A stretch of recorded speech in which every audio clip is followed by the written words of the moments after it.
আমাদের এই আলোচনা দেখে অনেক মানুষ হয়তো হাসে। এই জন্য হাসে যে এরা বলে কি কয়দিন পরে পরে একই কথা বলে। একই কথা বলে অর্থ হলো, দেখেন এই দেশে ৭২ সালের সংবিধান হয়ে যাওয়ার পরে এত কাটা ছেঁড়া, যার যখন যেভাবে পছন্দ হয়েছে সে সেভাবে এই কাজ করার চেষ্টা করেছে। তো এগুলো দেখে নিশ্চয়ই কেউ না কেউ হাসে। 18 কোটি মানুষ আমরা, আমাদেরকে হাস্যরসাত্মক বস্তু হিসেবে বিবেচনা করে আমার ধারণা বিদেশিরা। যে কয়দিন আগে না এরা মারামারি করলো, কয়দিন আগে না এরা সরকার তাড়াইলো, এখন আবার একই কথা বলেছে। আমার ধারণা স্টেক হোল্ডার যারা আছে এরা মনে হয় একজন আরেকজনের গলায় ধরে হাসে। স্টেক হোল্ডার্স আছে না, এটা বলবো আমি কেন হাসে, আমি হাসির পাত্র দেখেছি। তো আজকে যদি সংবিধানের মুখ থাকতো, এই সংবিধানটার যদি কোনো জবান থাকতো, আমার ধারণা সে বলতো যে আমারে নিয়ে আপনারা এত টানাটানি করেন না, আমি আপনাদের এই ঝামেলার ভিতরে নাই, আপনারা যা পারেন করেন। সালাউদ্দিন ভাইকেও বলতো, আসাদ ভাইকেও বলতো, সকলকেই বলতো দয়া করে আমাকে নিয়ে টানাটানি করে আমার ইজ্জত শরম আর নষ্ট করার দরকার নাই। আমি এটা স্পষ্ট করে দেখতে চাই। কখনো বলে সংবিধানের ভিতরে, কখনো বলে এক চুল পরিমাণ নড়ব না, কখনো বলে এর ভিতরে আছে। আরে সংবিধান তো জানে তার ভিতরে কি আছে আর কি নাই, ও তো জানে। আমাদের এক প্রধান বিচারপতি ছিল, উনি একদিন কোর্টে বলতেছে যে বিচার কার করতেছি, তো আমরা বলতেছি মাই লর্ড বিচার করতেছেন তো আসামি। তো উনি বলে না, আসামির বিচার না, বিচার হচ্ছে আসলে আমাদের। তো কি আশ্চর্যজনক, এটা কেমন কথা? কয় তাহলে শোনেন কেন আমি এই কথা বলি। আমার কেন বিচার হচ্ছে? যে লোকটা একজন মানুষকে হত্যা করেছে সে জানে হত্যা করেছে কি করে নাই।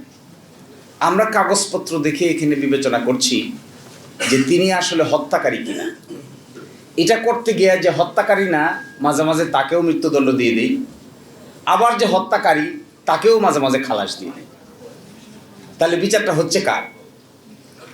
যে আসলে আসামি সে ভাবে আরে এগুলো তো সব পাগল, আমি তো মারছি, এরা দেখি আমরা খালাস দিয়ে দিছি। আবার উল্টা যে করে নাই সে ভাবে আরে আমি তো মারি নাই, তো এরা এত প্রটোকল, এত গাড়ি, এত ঘোড়া, এত লেখাপড়া, এত জ্ঞান, কিন্তু আমাকে যে মৃত্যুদণ্ড দিয়ে দিল, এই আসামি কি এটা জানে না? তো তিনি বলতেন বিচার আসলে ওই আসামির হচ্ছে না, বিচার হচ্ছে আমি প্রধান বিচারপতির, আমি সঠিক লোককে সঠিক সাজা দিতে পারছি কিনা, এরকম কাঠগড়ার মধ্যে আমি নিজেই বসে আছি। তো আমাদের সংবিধান বেঁচে থাকলে বলতো মুখ খুলে, সালাউদ্দিন ভাই আমাকে আপনি অযথা যন্ত্রণা করিয়েন না। আমার এটাও খুব মনে হয়, একেবারে দাঁড়াই বলে ফেলতো কিন্তু স্পিকারের পিছু থেকে দাঁড়াইয়ে যে মিস্টার আসাদুজ্জামান, আবার দৃষ্টি আকর্ষণ করতে পারতো, ইফ ই হ্যাড ভয়েস দৃষ্টি আকর্ষণ করতে পারতো, মিস্টার স্পিকার দয়া করে আপনারা এই মহান জাতীয় সংসদে আমাকে নিয়ে আলোচনা না করলে আমার ইজ্জতটা কিছুটা হলেও বেঁচে যায়। তো ওনাদের আলোচনার ধরন থেকে মনে হচ্ছে এই বেইজ্জতি করার একটা বুদ্ধি বাইর করছে। একবার বলে সংবিধানের ভিতরে, কোথায় ভিতরে? যিনি অ্যাটর্নি জেনারেল হয়েছেন ভিতরে হয়েছে, সরকার হইল ভিতরে হইল, পার্লামেন্ট ভাঙলো ভিতরে ভাঙলো, সংস্কার হচ্ছে ভিতরে হচ্ছে, ঐকমত্য কমিশনের মেম্বার হইলেন আমার সালাউদ্দিন ভাই, সংবিধানের ভিতরে হয়েছে। সংবিধান পারমিট করে যে ওই কি একটা কোথায় জানি বসে আলোচনা হইতো, ফরেন সার্ভিস এই অডিটোরিয়ামে বসে সব রাজনৈতিক দলের লোকেরা বসে আলোচনা করতেছে কিভাবে সংবিধান ভাঙা যায়। আচ্ছা বলেন তো দেখি, রাজনৈতিক দলের লোকেরা একসাথে বসে কিভাবে সংবিধান ভাঙা যায় এই খবর সংবিধান পাইলে সে প্রতিবাদ করতো না? নিশ্চয়ই প্রতিবাদ করতো। এবং ওই প্রতিবাদ পিড়ি ওই সবার একজন গুরুত্বপূর্ণ সদস্য ছিলেন সালাউদ্দিন ভাই, তার ব্যাপারেও প্রতিবাদ করতে যে আমাকে ভাঙার পরিকল্পনা করতেছেন কোন সংবিধানের আলোকে।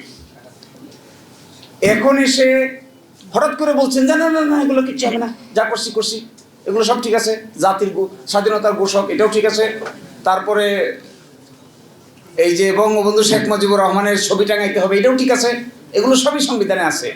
কিন্তু আমরা আপাতত এটাকে আর মানতে পারছি না, তাহলে কোনটা মানতে পারছি? এখন এসে যে কথা বলছেন এগুলো এত সিলি, আমার কাছে খুব মনে হয় রাজনৈতিক দলের নেতাদের কথাবার্তার যখন উল্টাপাল্টা হয় তখন ওই জাতির ভাগ্যে খারাপ ছাড়া ভালো কিছু অপেক্ষা করে না। কমিটমেন্ট, আচ্ছা এই কথা কিভাবে বলে? আমি ছিলাম তো ঐকমত্য কমিশনে, আমাদের ভাইয়েরা অনেকেই ছিলেন। এই গণভোটের প্রস্তাবকারী হলো বিএনপি।